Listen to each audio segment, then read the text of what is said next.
to another episode of Pimp Talk the Podcast. This topic hit me like a ton of bricks. One of my very close friends just called me and told me about his relationship with his girl and how rocky it is. And then once he kind of started to explaining it to me, I was able to deduce that he's in a situation where she doesn't really love him. And I want to explain to a lot of people that may have been going through this situation or are currently going through this situation, the difference. Because there is a huge difference between loving somebody for who they are and loving somebody for what they do. Because you can start to get attached and get addicted to what a person does for you and the lifestyle that a person provides to you.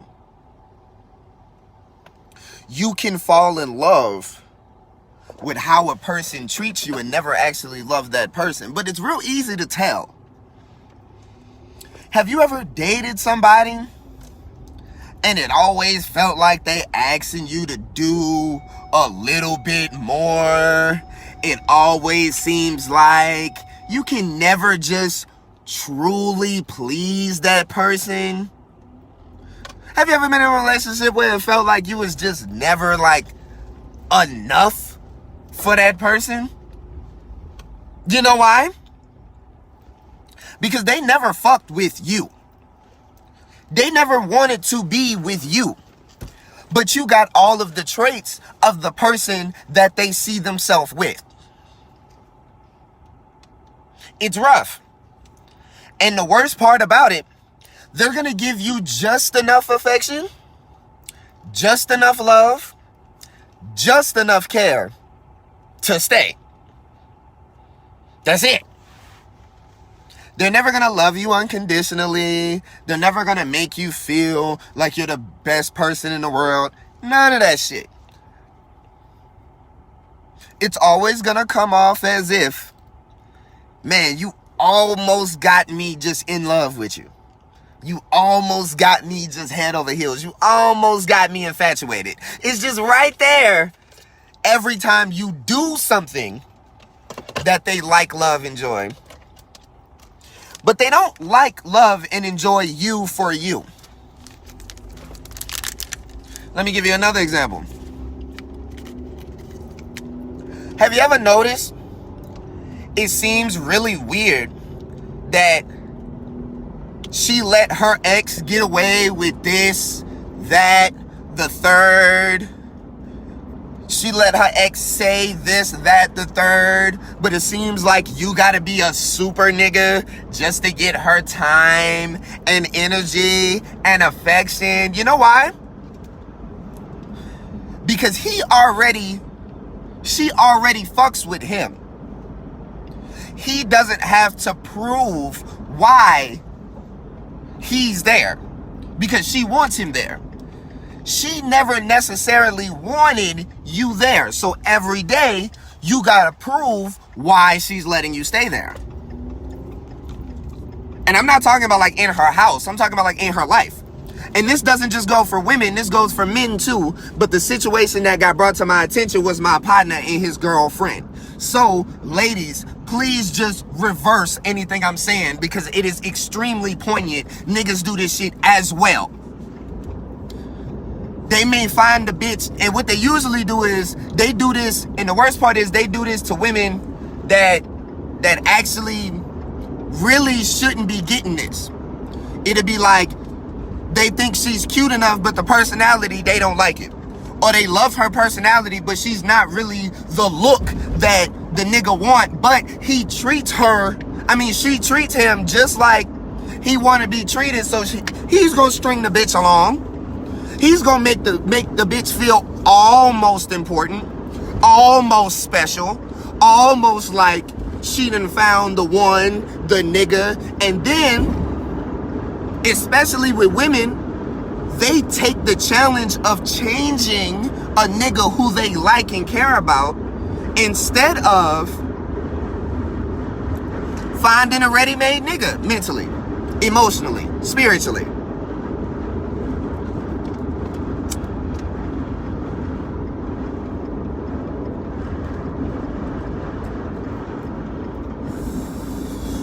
gotta understand where you stand in a person's life. Period. Do they love you for who you are, or do they love you for what you do? The reason I ask that is, if you love somebody for who they are, they don't have to do shit. When you love somebody for who they are, any changes that they makes is additions, is upgrades. When you don't fuck with them, it's changes. When you do fuck with them, it's upgrades. Oh, they added to somebody that I already love. They added to somebody they already care about. They added to somebody they already fuck with. But when it's somebody you don't like, they're changing things that you don't fuck with. They're changing things that you don't like that will make you like them more.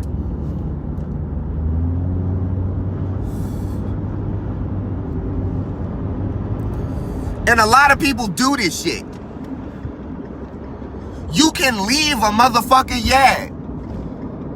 And I'm not talking about the person that's infatuated in love, because they ain't gonna fucking see it. You never see it when it's happening. Your friends see it. Your family see it. Sad part is a lot of times your exes see it. The new nigga sees it. You're the last person to see it. You're the last person to see, and sometimes they're not even a bad girlfriend, bad boyfriend. They just don't fuck with you, so you're not getting the best out of them. And then that's gonna make it worse when you see them with the next person treating them amazing. When you see them with the next person treating them good, it's gonna hurt you bad because you thinking, well, damn, was I not enough? Yes, you weren't enough for them because they weren't enough for you. It's okay to be like, you're not enough. It's not saying, oh, I'm not enough as a person. No, you're just not enough for them because they are looking for something else. You're not the perfect person for everybody. You're not the one for everybody. You're the one for one person. You see what I'm saying? You can't be the one for everybody. So sometimes you're going to put yourself in situations where you date somebody, you get in a relationship with somebody, and they're only fucking with you for what you do, not who you are. And I'm quick to pull a motherfucking card dating me. I'm quick. Because I can stop doing all this shit and we gonna see what's popping. We gonna see what's popping. It could go from trips every weekend to I'm just pulling up to your house and we smoking weed. And if the vibe change, bitch, I change. The bitch. Immediately. Because I tell a motherfucker as soon as we start dating, I gotta be able to be bored with you. Because if I enjoy being bored with you, if I'm bored with you, it ain't gonna work. If we bored together, then we lit. Then that means that I'm enjoying everything that involves you. It's just now we don't got shit to do. There's a difference. There's a difference between being bored of somebody and being bored with somebody. Because my best friends and my family that I care about, if the power go out, it's not that I'm upset that I'm with them in the power out. It's that we upset that the power out together. And we gotta figure out what the fuck we finna do with no power. And we gonna find something to do too. But if I can't get that vibe with you, then you ain't finna get the trips and the battle rap events and the motherfucking the polo outfits and the motherfucking trips to the mall and the motherfucking come on now. Because I could lose it all today. And if you fuck with me for me, I didn't fall off because you gon' catch me. But if you don't fuck with me like that, nigga, I fell off. And now it's like, as you staying where you at and I'm falling to the ground, you just looking like, well, goddamn, what the fuck are you finna do? Have you ever been hurting and the motherfucker you thought that you really cared about and that really cared about you just was kind of looking around as you falling to the ground like, goddamn, nigga, you gonna get up? Bitch, reach your hand out, bitch. Reach your hand out, nigga. Reach your motherfucking hand out. You see me falling to the goddamn ground? What the fuck you looking at me fall for? What you looking at me fall for?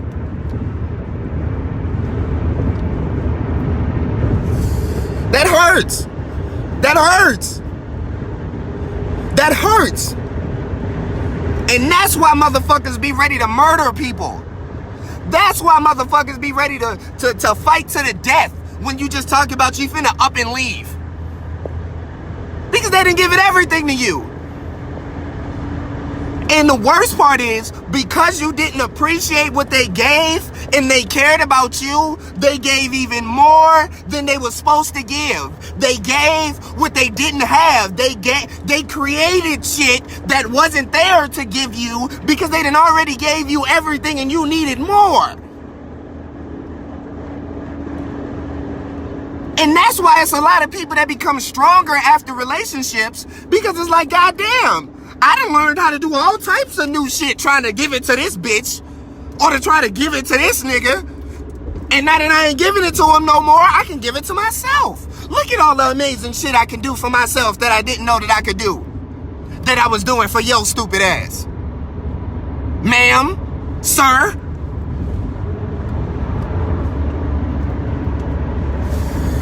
And I be telling niggas, suck it up. I be telling niggas, be in control of their emotions, women and men. Because goddamn it, y'all already know on Pimp Talk, we are 100% in control of our emotions. Our disciples, or my disciples, are 100% in control of their emotions. They take care of their business. They make sure their situations is handled logically and patiently. We do that on Pimp Talk, but don't act like I don't understand where a motherfucker's coming from when you done made a motherfucker literally break their back for you and you won't even help them go to surgery. Motherfucking done broke their back for you and you won't even help them put a shirt on now that they fucking crippled because of you. I can't be mad. I understand it. That's why I teach better.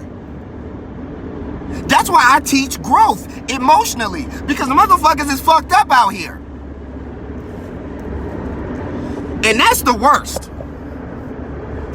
I'd rather you tell me that you don't fuck with me and I decide if I want to stay or not. Don't fuck with one or two things about me. Don't fuck with a half a thing about me and keep me around because that one thing about me, that half a thing about me is the thing that you just can't get rid of. Don't keep me. Don't keep me for that. Or if you are gonna keep me for that, tell me you're gonna keep me for that. That's fine. I might be okay with that. I might be fine with that. But give me the choice, jeez. Give me the choice. Give me the opportunity.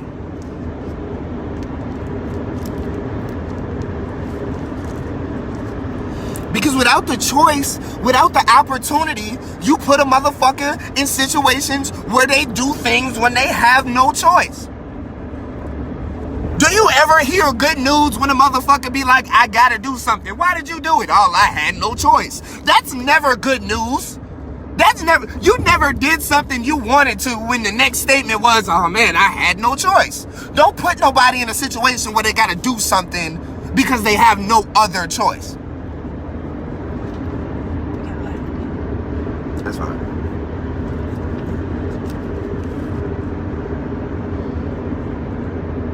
That's wild. That's wild. That's worse than just the relationship not working. I'd rather you cheat on me, to be honest. I'd rather you find somebody else you fuck with and cheat on me, or find somebody else you fuck with and leave me, than just put me in a situation where you literally only keeping me around for what I do for you, not who I am. God, Jesus. That's rough. That's rough.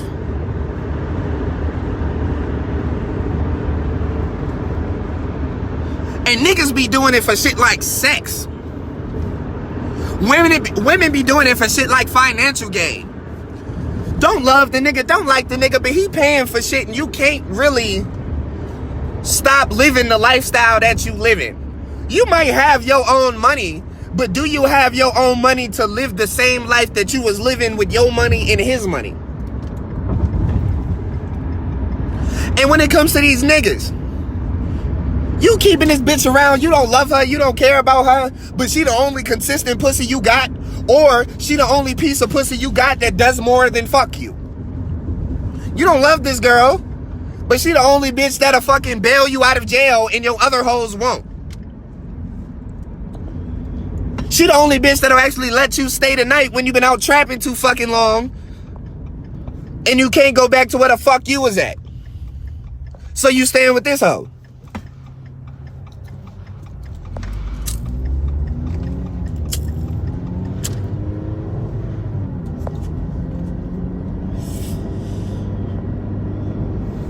Don't want to upgrade, want to change, want to alter, want to manipulate.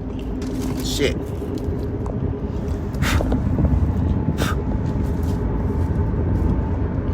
That shit rough.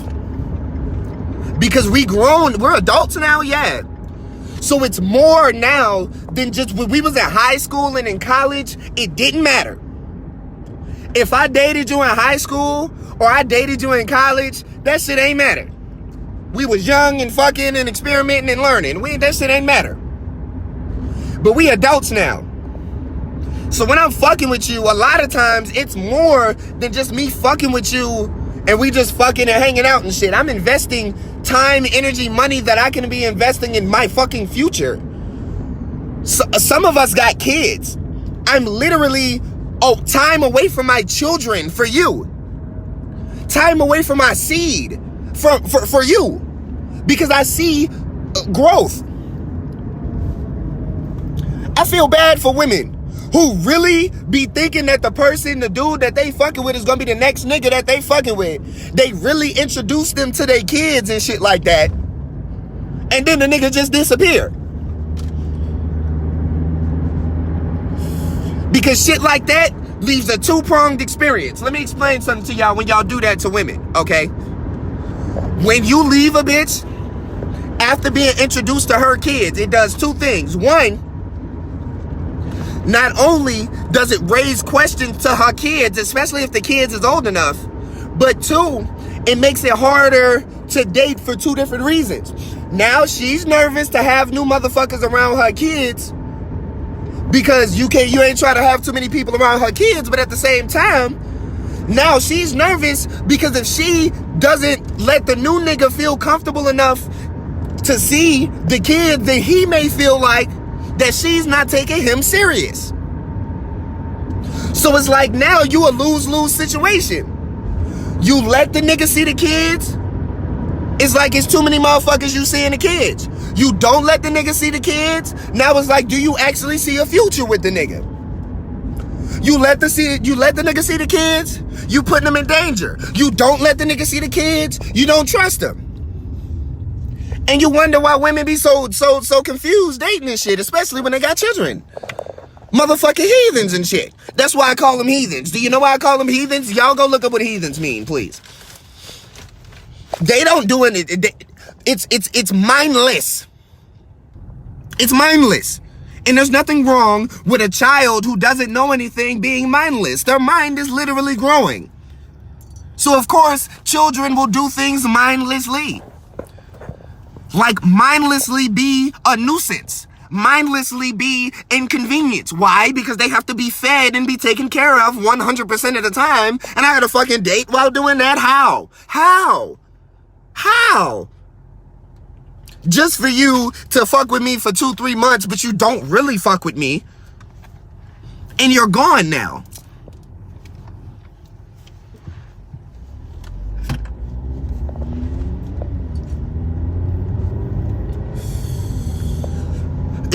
For women, that's tough. And I know single fathers go through it too, because these bitches be out here tripping. I could tell you right now from personal experience, my dad was a single father for at least fucking 15, 17 years, almost, some shit like that. I seen one bitch he dated. One.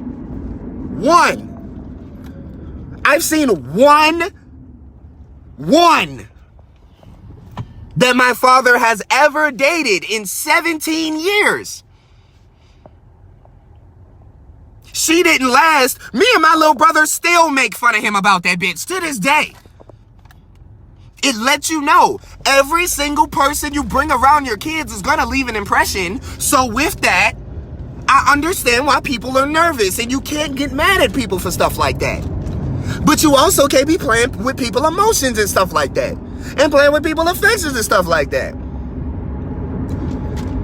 Yeah, I know y'all laughing. We call a chick pot roast. The only reason we call her pot roast because she came over one time and she made some real good ass pot roast. And me and my dad and my little brother, we wasn't really super duper in the church religious people. And then he started dating this bitch and shit, and I gotta get dressed at fucking 9 in the morning on Sunday and shit to go to church with him and her kid. And we gotta take pictures and shit. Oh man, me and my little brother made fun of this nigga every day for at least 3 months about that shit. It was like, we ain't going to see Jesus again with pot roast. Ain't no more Jesus again with pot roast. I'd have been, what? I was mad. I was like, what is you doing? This ain't you. This ain't you, Dad. This ain't your vibe. What are you doing? He was trying to alter himself for a person that he fucked with. Ended up not fucking with them, though. Ended up not fucking with my dad as much as was righteous. You see what I'm saying? So with that, she had to get cut off. But now that it's a situation that she was around his kids will always remember her. And y'all wonder why women be wary to have you around the kids and also to be dating, because this is stuff that they have to think about when dating.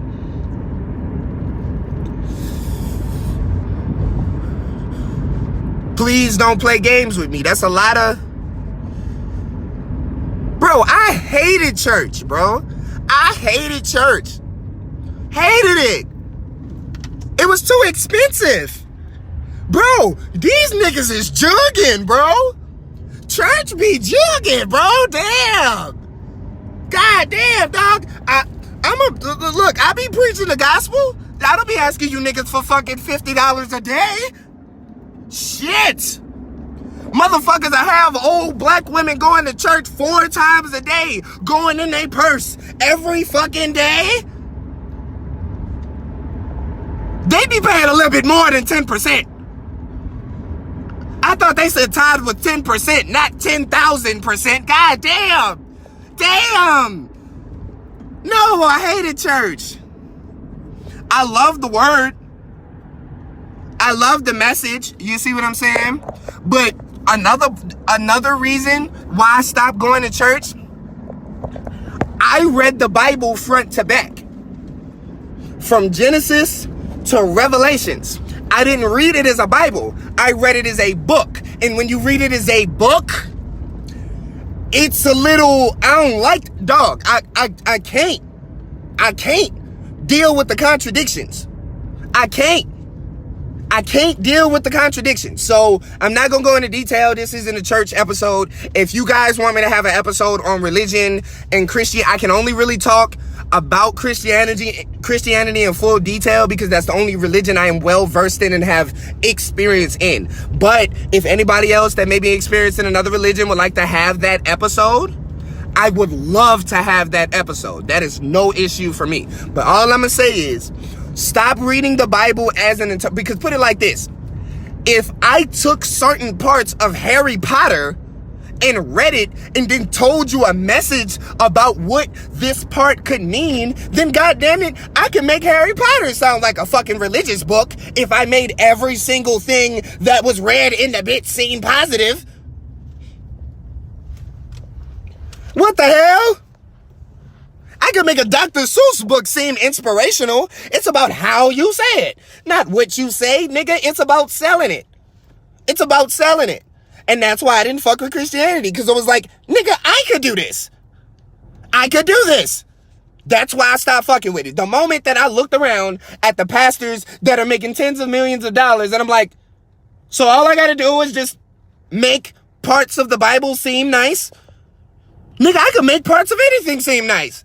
I pimp bitches. I make fucking selling their bodies seem nice. I make fucking OnlyFans seem nice. What the fuck? I could definitely make the good book seem good. Shit, that's stupid as hell.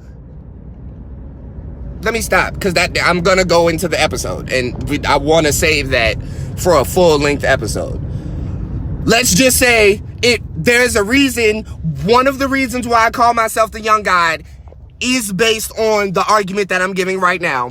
One of the reasons that I call Pimp Talk Church is one of the reasons we're having this argument right now. So we can go into that if y'all ever want to understand one of the reasons I call myself the Young God, one of the reasons why I call Pimp Talk Church, all of that shit. The reasons that I do it is for the contradictions that I've seen in the only religion that was ever taught to me and black people, when there's other religions that other black people in other parts of the world. I'm gonna do it again. I'm doing it again. I'm going into the episode. But it's Young God the Pimp. I don't put no hoes on the strip or use a smooth talker, swift hand to break down a bitch. It's the respect that I get. Energy, effort. It's the time that's spent. And my time is money. So they gonna reimburse every cent. If that don't make sense, subscribe to Pimp Talk, the podcast on all streaming sites. That is Pimp Talk, the podcast on all streaming sites. If you need links and you cannot find it on your own, which you can, because I am damn sure that a lot of people watch my podcast. So all you gotta do is type in Pimp Talk, the podcast, anywhere. You can literally type it on Google and find a nigga. So if you want that pimp shit, daily, weekly, monthly, yearly, I am giving it out. Inspiration, comedy, love, because I love you guys. I got a battle coming very soon. I can't wait to give y'all some footage from that. I will be in Memphis on Saturday. Y'all have a great day.